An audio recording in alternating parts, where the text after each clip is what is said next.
Chapter 2. The Father's Relation to the Home. The father is the head of the home. The character of the home determines the character of the church, society, and the nation. The home is the most important of all earthly institutions.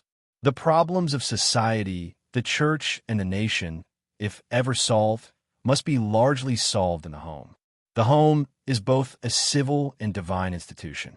Civil and divine law place the husband and father at the head of the home. No teacher sustains a more vital relation to society, no minister to his congregation, no king to his empire, or president to his republic, than does the conscientious father, who does his best to build an ideal home. He is truly serving God and his country in the highest sense. In the work of building a home, he is serving society and the church in a higher sense than he would be, were he neglecting his family by writing books, teaching school, delivering lectures, or preaching sermons. His relation to his wife. The relation of husband and wife is a partnership affair. In every sense, they are equal partners. Their rights and privileges are equal. Their part in building a home is not, in all respects, the same. The service of one is as important as the other. Neither can build a home without the other. Their service is incomparable. He is to furnish financial support. Nature has fitted man mentally and physically for devising means of earning a support for his family. Whatever occupation, calling, or profession he may engage in, he should put forth the best effort of which he is capable to produce an income that will support his family decently. The amount of money he can furnish his wife will depend upon his earnings. They should talk over this matter as partners. One has as much right to the income as the other. They should not spend more than is produced. If the income is small, both should economize. They should endeavor to save something each year, even if the income is small. Money is stored up human energy. If the income is large, they should be more liberal in the use of it, but it is always a sin to waste money.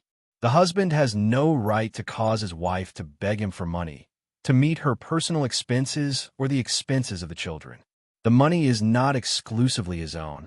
Home building is a partnership in which every member of the home is interested in every dollar produced. Legally, the father may spend his money on his selfish indulgences. Morally, he has no right to spend the home company money in a way that will not benefit each member of the home.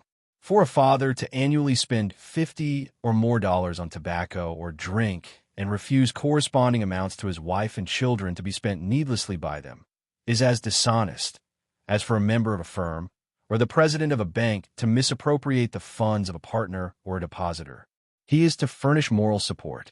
For a man to build a reputation for honesty, truthfulness, sobriety, and virtue, and to possess a good character are of more value to his wife and children as a home builder than to be able to produce large earnings and to be free with the same. When a man assumes the responsibility of building a home, his family have a right to demand of him honesty, integrity, sobriety, and virtue. He has no more right to rob them of one than the other.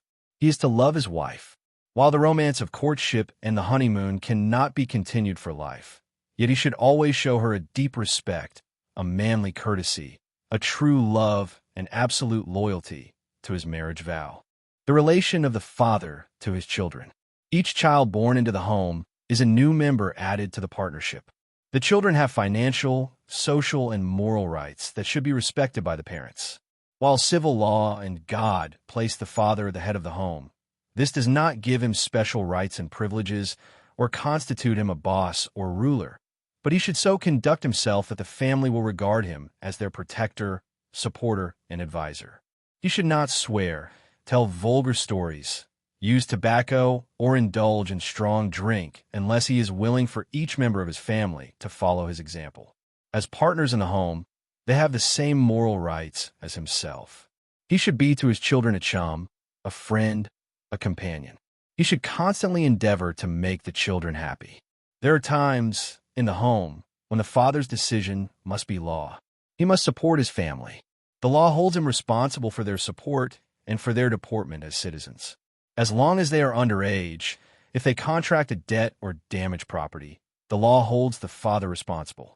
This responsibility makes it necessary for him to decide some things, in a way that a child may not wish to coincide. This should be done in a dignified and pleasant way. The father should never allow himself to become angry or to use hasty and abusive language in correcting a child. If he does, he demonstrates his own weakness and inability to be a real father. Punishment of some natural kind is sometimes necessary, but corporal punishment, as a rule, is brutal. The father should so conduct himself as to command the respect, reverence, and love of his children. He should be sociable and gentle, as well as dignified and strong. He should have their complete confidence, so they will come to him with their problems and troubles. The sacred service of a true father in the home can only be equaled by the service of the mother.